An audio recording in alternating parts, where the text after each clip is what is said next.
कोविड-19 14 मौतें कल जम्मू संभाग से हुई। गवर्नमेंट मेडिकल कॉलेज से 2 हुई या 3 हुई या 4 मौतें हुई, ये माने नहीं रखता। सरकार जी, अगर आपने जल्द से जल्द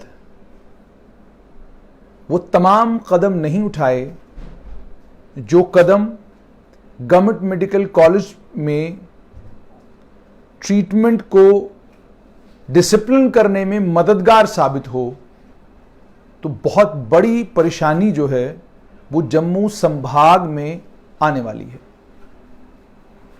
जो ट्रेंड है पॉजिटिव्स का, वो ट्रेंड बहुत भयानक है।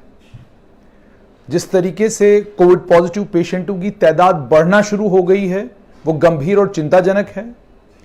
और जिस तरह के सीटी स्कैन में जो लंग्स के सीटी स्कैन आ रहे हैं, वो बहुत चिंताजनक हैं। और वो इस ओर इशारा कर रहे हैं कि अगर अभी भी प्रशासन ने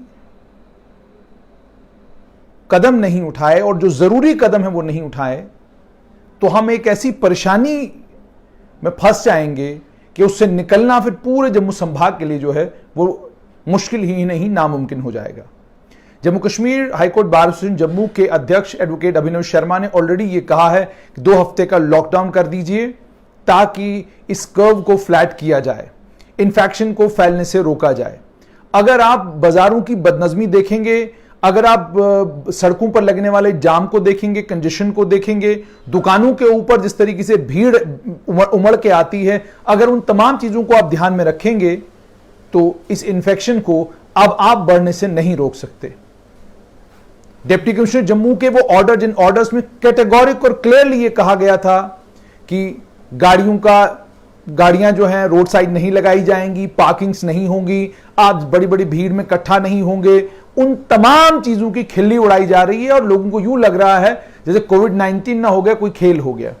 इसमें कोई शक नहीं कि 98 से 99% लोग जो कोविड से इन्फेक्ट होते हैं उनके लिए मामूली सा जुकाम, बुखार, खांसी है और वो उससे रिकवर होते हैं। लेकिन ये घातक सिद्ध साबित हो सकता है आपके घर में किसी बुजुर्ग के लिए, आपके घर में किसी ऐसे शख्स के लिए जिसे हाइपरटेंशन है, जिसे डायबिटीज की दिक्कत है या जिसे कोई और परेशानी है, ये उसके लिए घातक सिद्ध साबित हो सकता है। एडमिनिस्ट्रेशन, सरकार जी, 3-4 चीजें बहुत जरूरी हैं सरकार जी आपके लिए करना।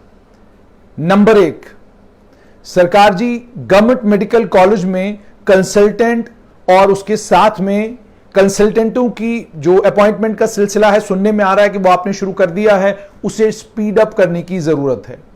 नंबर 2, मेडिकल ऑफिसर लगभग 50 के करीब आपके पास मेडिकल कॉलेज में हैं, आप उनको डिप्लॉय क्यों नहीं करते गवर्नमेंट मेडिकल कॉलेज में, किसी को समझ नहीं आ रहा। नर्सिंग की जबरदस्त जरूरत इस वक्त आइसोलेशन वार्ड्स में है, नर्सिंग की जबरदस्त जरूरत इस वक्त आइसोलेशन वार्ड्स में है, नर्सिंग की जबरदस्त जरूरत इस वक्त आइसोलेशन वार्ड्स में है, नर्सिंग की जबरदस्त जरूरत इस वक्त आइसोलेशन वार्ड्स में है। 4 बार मैंने रिपीट किया है, कहेंगे तो मैं 40 बार रिपीट करूंगा। यानी अगर डॉक्टर दवाई दे रहा है, वो दवाई टाइम पे कोविड पॉजिटिव को मिले, जो इंजेक्शन लगना है वो टाइम पे लगे और वही लगे जो डॉक्टर ने कहा है, कोई दूसरा ना लगे और लगे भी तो सही तरीके से लगे। इन सभी चीजों को आपको सुनिश्चित करना होगा। मैं बड़े यकीन के साथ, बड़े भरोसे के साथ, जो अंदर इस वक्त कोविड पॉजिटिव पेशेंट्स हैं उन पर जो फोन पर बातचीत हो रही है, उस बातचीत का कंक्लूजन आपको सुना रहा हूं। उस बातचीत का कंक्लूजन यह है कि डॉक्टर आइसोलेशन वार्ड में कम आ रहे हैं, अभी भी कम आ रहे हैं। आपने कंट्रोल रूम बना लिया, कंट्रोल रूम में 2 ऑफिसर आपने तैनात किए, वो भी सिस्टम के साथ जूझ रहे हैं, उन दोनों को भी दिक्कतें आ रही हैं। तमाशा बना के रख दिया गया है, तमाशा बना के रख दिया गया है। पीएसएम का एक एचओडी आपने गवर्नमेंट मेडिकल कॉलेज डोडा का प्रिंसिपल बना दिया, वो वहां से पीएसएम का डिपार्टमेंट चला रहा है। और ये और वो, और सबसे हैरान करने वाली बात यह है कि डॉक्टरों के बच्चे जो गवर्नमेंट मेडिकल कॉलेज में पीजी कर रहे हैं या उससे हायर स्टडीज के लिए वहां पर हैं, वो कोविड की ड्यूटी देना नहीं चाहते। तो आपने डॉक्टर क्यों बनाया उन्हें?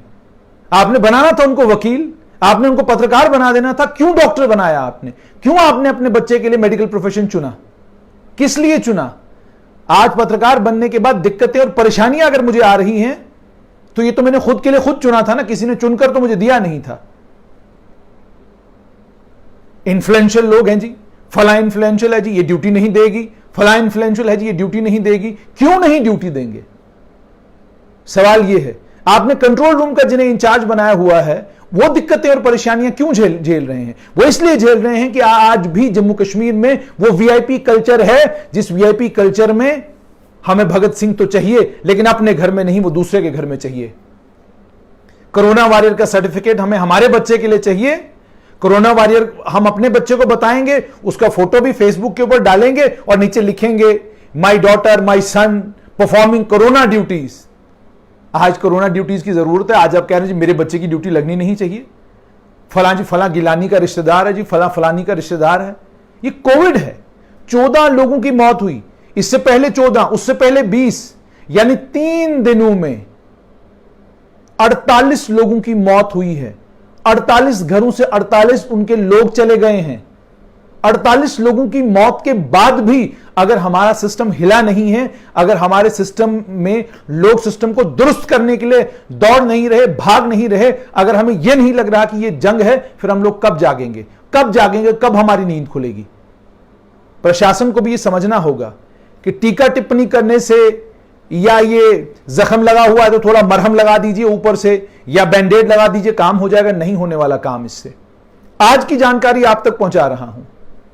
आज भी एक पत्रकार साथी हमारे जो इस वक्त कोविड पॉजिटिव हैं, आज उन्होंने बताया कि सुबह आज जो है उनका इलाज होना शुरू हुआ है। पूरी रात उनके पास कोई नहीं गया।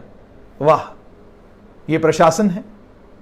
उसके अलावा ऑक्सीजन की दिक्कत जो लोगों को आ रही है वो तो आ ही रही है। कल एक और ऑर्डर इशू किया गया, उसमें ऑलरेडी रजिस्ट्रेशन का कार्यभार संभाल रहे हैं फाइनेंशियल कमिश्नर रेवेन्यू हैं पवन कोतवाल। उन्हें यह कहा गया है कि अब वो मेडिकल कॉलेज का ये जो कोविड की मैनेजमेंट है उस कोविड की मैनेजमेंट को भी देखेंगे। क्यों जरूरत पड़ रही है आपको ये सब करने की? आप मेहरबानी करके समझने की कोशिश करें। दिक्कत और परेशानी जो है वो आइसोलेशन वार्ड के अंदर, आईसीयू के अंदर, सीसीयू के अंदर है। दिक्कत और परेशानी आइसोलेशन वार्ड के बाहर नहीं है। दिक्कत और परेशानी आईसीयू सीसीयू के बाहर नहीं है। दिक्कत और परेशानी अंदर है। नर्सिंग अंदर नहीं मिल रही, नर्सिंग की परेशानी अंदर है। दवाई टाइम पे अंदर नहीं मिल रही, खाना टाइम पे अंदर नहीं मिल रहा, रोटी टाइम पे अंदर नहीं मिल रही। कोविड पॉजिटिव पेशेंट को न्यूट्रिशियस खाना वार्ड के अंदर चाहिए, बाहर नहीं चाहिए। बेड के ऊपर पेशेंट पहुंच चुका है, उसे ऑक्सीजन की जरूरत है, ऑक्सीजन उसको लगाई जा रही है। कब जरूरत है कब जरूरत नहीं है ये अंदर है। ये काम नर्सिंग का है, ये काम जो है अफसरों का नहीं है। पवन कोतवाल अगर आज अपने लगाए हैं तो वो जाके ऑक्सीजन नहीं देने वाले। ऑक्सीजन जो है वो नर्स को देना होगा, पैरामेडिक को देना होगा, नर्सिंग ऑर्डरली को देना होगा, या जो ट्रेंड लोग हैं उनको देना होगा। अगर किसी पेशेंट को वेंटिलेटर पर डालना है उसके लिए डॉक्टर चाहिए आपको, एनेस्थेसिस्ट चाहिए आपको। दुनिया भर के बच्चे तैयार हैं, दुनिया भर के बच्चे तैयार हैं। आप अभी भी वॉलंटियर लेने के लिए तैयार नहीं। आप अभी भी ये नहीं समझ रहे कि दिस इज हाई टाइम जहां पर हमें डॉक्टर्स को सबके एफर्ट्स को सप्लीमेंट करना है, जहां पर हमने हेल्थ ऑफिशियल्स के एफर्ट्स को सप्लीमेंट करना है। हमें आज किसी को डिमोरलाइज नहीं करना। मैं देख रहा हूं बहुत सारी जगह फेसबुक के ऊपर हर तरह की कवरेज हो रही है। लोग कह रहे हैं आप वहां नहीं जा रहे, यहां नहीं जा रहे। डॉक्टर्स किसी को डिमोरलाइज हमें नहीं करना, हमें सो नर्सेस को डिमोरलाइज नहीं करना, हमें सो सिस्टम को डिमोरलाइज नहीं करना है, क्योंकि हम जंग के बीच में हैं। हमें अब इस वक्त ईगो की लड़ाइयां लड़ने की कोई जरूरत नहीं है। इस वक्त जरूरत है एडुकेट नंबर ऑफ नर्सेस की, इस वक्त जरूरत है पैरामेडिक्स की, इस वक्त जरूरत है नर्सिंग ऑर्डरलीज की, इस वक्त जरूरत है एनेस्थेसिस्ट की, इस वक्त जरूरत है कंसल्टेंट्स की, इस वक्त जरूरत है कि मेडिकल ऑफिसर्स को जो है उनको फौरन जो है पोस्ट किया जाए इन कोविड ड्यूटीज के लिए। क्यों नहीं करेंगे आप? आपने एमबीबीएस किया है, आपको सरकार तनख्वाह दे रही है, आपको सरकार ने इंश्योरेंस का वादा कर दिया, और इसके अलावा और क्या चाहिए? मैक्सिमम डॉक्टर्स जो हैं वो कोविड की लड़ाई में, जो डॉक्टर आज तक जो कोविड की लड़ाई लड़ रहे थे वो पोस्ट ग्रेजुएट हैं। नौजवान बच्चे हैं, वो ये लड़ाई लड़ रहे हैं। इस लड़ाई को तब तक हम नहीं जीत सकते जब तक डॉक्टर्स के एफर्ट्स को नर्सेज, नर्सिंग ऑर्डरलीज, पैरामेडिक्स सप्लीमेंट नहीं करेंगे। जब तक आप ये नहीं सोचेंगे ये जो बेड पे पड़ा हुआ मरीज है ये मेरे अपने घर का कोई फर्द है, ये मेरे अपना घर का कोई आदमी है, ये मेरे अपने अब्बा हैं, ये मेरी अपनी अम्मी है, ये मेरी अपनी बहन, मेरा अपना भाई है, मुझे इसका ख्याल रखना है। जब तक ये जज्बा आपके अंदर नहीं आएगा मुझे नहीं लगता कि इस लड़ाई में कामयाबी मुमकिन है। और एक और बात जहन नशीन कर लीजिए सरकार जी, एक गुजारिश आपसे और है कि जिन्हें आप नौकरी देते हैं कहां उनमें यह जुर्रत और यह हिम्मत आती है कि वो ये कहें जी कि मैं आइसोलेशन वार्ड में ड्यूटी नहीं करूंगा, वो ये कहें कि मैं आईसीयू में नहीं जाऊंगा, मैं सीसीयू में नहीं जाऊंगा। नखरे करें, क्यों करेंगे नखरे? आपने सरकारी मुलाजमत चुनी क्यों थी? आप अगर सरकारी मुलाजमत आपने ली है, आपने ली क्यों थी, चुनी क्यों थी अपने लिए? इसीलिए चुनी थी ताकि आपको लोगों की खिदमत करने का मौका मिले। सरकार जी आपके पास तो ताकतें हैं इतनी, आप अपनी ताकतों का इस्तेमाल क्यों नहीं करते? अजीब लगता है। एक गवर्नमेंट मेडिकल कॉलेज जम्मू, जिस मेडिकल कॉलेज से डॉक्टर्स निकलकर फोर्टिस, एस्कॉर्ट्स, मेदांता, इन सभी जगहों पर जाकर टॉप के कार्डियोलॉजिस्ट, टॉप के नेफ्रोलॉजिस्ट, टॉप के एनेस्थोलॉजिस्ट, एनेस्थेटिस्ट और न जाने क्या क्या बन गए, उसी गवर्नमेंट मेडिकल कॉलेज को लेकर आज जब बाहर कहीं सुनते हैं तो दिल कांप जाता है कि भाई अगर आपका पेशेंट कोविड पॉजिटिव है, उसकी जैसी मर्जी वैसी सेहत है, घर रखना, उसको जीएमसी लेकर मत जाना, बचेगा नहीं। बड़ा अफसोस होता है, बड़ा अफसोस होता है। ये क्यों कहा जा रहा है? ये बहुत अनफॉर्चुनेट है। इतने बेहतरीन डॉक्टर होने के बावजूद, इतने बेहतरीन स्टाफ होने के बावजूद आप लोग, मुझे समझ नहीं आ रहा कि ऐसा क्या हो चुका है। क्यों तमाम ताकतें, तमाम हिम्मतें जो है आपकी खत्म हो गई हैं? आपसी लड़ाइयां छोड़ दीजिए। इस वक्त जो अंदर मेडिकल कॉलेज के अंदर स्टाफ है, उससे जो मेरी बात हुई, उन्होंने कहा कि हमारे यहां पैरामेडिक्स की कमी है, नर्सेज की कमी है, नर्सेज को प्रॉपर्ली जिस तरीके से बांटा जाना चाहिए आइसोलेशन वार्ड के अंदर कि अगर आपके पास 3 बेड है तो कितनी नर्सेज होंगी, आपके पास अगर 3 बेड हैं तो उनको देखने के लिए कितने डॉक्टर्स होंगे, रेगुलर मॉनिटरिंग होगी। यकीन मानिए कोई मुश्किल नहीं है। पेशेंट जो आपके पास आ रहा है, बहुत बड़ी तादाद में रिकवर होकर लोग जा रहे हैं। आज मेरी बात सिटी हॉस्पिटल में हो रही थी, उन्होंने कहा अगर हमारे पास 100 पेशेंट आता है, 95 नहीं 98 पेशेंट कोविड से रिकवर होकर वापस जा रहे हैं। और वो भी उनमें से हैं जिनके सिटी स्कैन में उनके लंग्स में इंफेक्शन आया है, उनके लंग्स में नमूनिया है, रिकवर होकर घर वापस जा रहे हैं। तो अगर ये सब कुछ हो रहा है, ये चमत्कार भी अगर हो रहे हैं, ये सब कुछ भी अगर हो रहा है, जरा सोचिए अगर इसमें नर्सिंग केयर प्रॉपर मिले, इसमें डॉक्टर्स प्रॉपर नंबर में अवेलेबल हो, कंसल्टेंट्स प्रॉपर नंबर में अवेलेबल हो, मेडिकल ऑफिसर्स को दोबारा से रैशनली जो है डिवाइड किया जाए, तो क्या आपको नहीं लगता कि यह लड़ाई कोई मुश्किल लड़ाई नहीं है? इस लड़ाई को जीता जा सकता है। मुझे उम्मीद है प्रशासन इन तमाम बातों पर चिंतन करेगी, गौर करेगी और दोबारा से इस सारी स्ट्रैटेजी को रिवाइज करेगी और एक आदमी के हाथ में डोर देगी, जिसे ये इख्तियार देगी कि आप जो भी फैसला लेंगे वो फैसला सरकार का फैसला होगा और किसी को भी हक नहीं होगा उस फैसले को मोड़ने का। आपको जहां से डॉक्टर्स चाहिए आप लाइए, जहां से कंसल्टेंट्स चाहिए आप लाइए और मेडिकल कॉलेज के हवाले कीजिए। आप दीजिए मेडिकल कॉलेज को, जो भी मेडिकल कॉलेज में इस वक्त फैकल्टी है, जो भी लोग इस वक्त कोविड के इंचार्ज हैं, वो जो कुछ आपसे मांगते हैं वो सब कुछ उनको प्रोवाइड करिए, ताकि ये कोविड की जंग में रोज बरोज जो ये डेथ का नंबर बढ़ रहा है, ये नंबर बढ़ना बंद हो जाए। मैं मानता हूं क्रिटिकल पेशेंट हैं, मैं मानता हूं किडनी का पेशेंट क्रिटिकल, कैंसर का पेशेंट क्रिटिकल, लेकिन उम्मीद और हौसला क्या डॉक्टर छोड़ते हैं? डॉक्टर बिल्कुल, जो पेशेंट 99% क्रिटिकल होता है उसके लिए भी डॉक्टर कोशिश करता है कि इसे मैं रिवाइव करूं।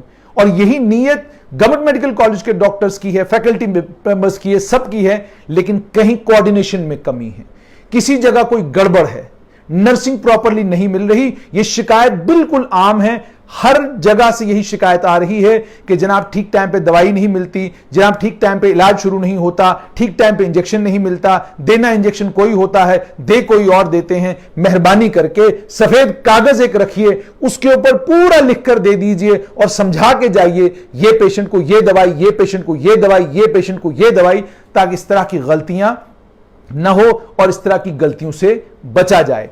आज के आंकड़े शाम को आपके साथ जरूर शेयर करेंगे, लेकिन उम्मीद और तवक्का ये कि आप सोशल डिस्टेंसिंग, मास्क पहनना, अपने हाथों को सैनिटाइज करना, इसको बिल्कुल भी नहीं भूलेंगे, लगातार ये करते रहेंगे ताकि आप भी बचे रहें, आपके परिवार के लोग भी बचे रहें और कोविड की ये हम जंग जीत भी जाएं। जो क्रिटिकल पेशेंट इस वक्त गवर्नमेंट मेडिकल कॉलेज में, सीडी हॉस्पिटल में या इस वक्त साइकेट्री हॉस्पिटल में हैं, उनके लिए भी हम दुआ करते हैं कि वो लोग भी जल्द सेहतियाब होकर, तंदुरुस्त होकर घर वापस आएं।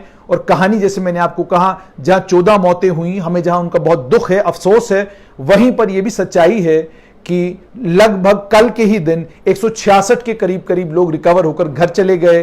और उसके अलावा रिकवरी भी अगर आप देखेंगे तो 98% लोग कोविड से रिकवर होकर घर जा रहे हैं। 1% लोग जो हैं, जो हाईली सिम्टोमैटिक होते हैं, क्रिटिकल होते हैं, वो भी ठीक होकर घर वापस चले जाते हैं। एक आधी % है। और जम्मू कश्मीर में तो वैसे भी 1.59 के करीब करीब जो है वो डेथ रेट है, यानी मान लीजिए 100 में से एक आदमी की मौत हो रही है। पर दुख ये, उस एक आदमी को भी, जो मैं मेडिकल कॉलेज के डॉक्टर्स से, वहां के एक्सपर्ट्स से बात करता हूं, वो यकीन से कहते हैं कि उस एक आदमी को भी आखिरी दम तक हम उसको बचाने की कोशिश करेंगे, प्रोवाइडेड हमारे पास स्टाफ पूरा हो, नर्सिंग पूरी हो, पैरामेडिक्स पूरे हों, एनओ पूरे हों, खाने का साधन जो है वो सब कुछ ठीक ठाक हो।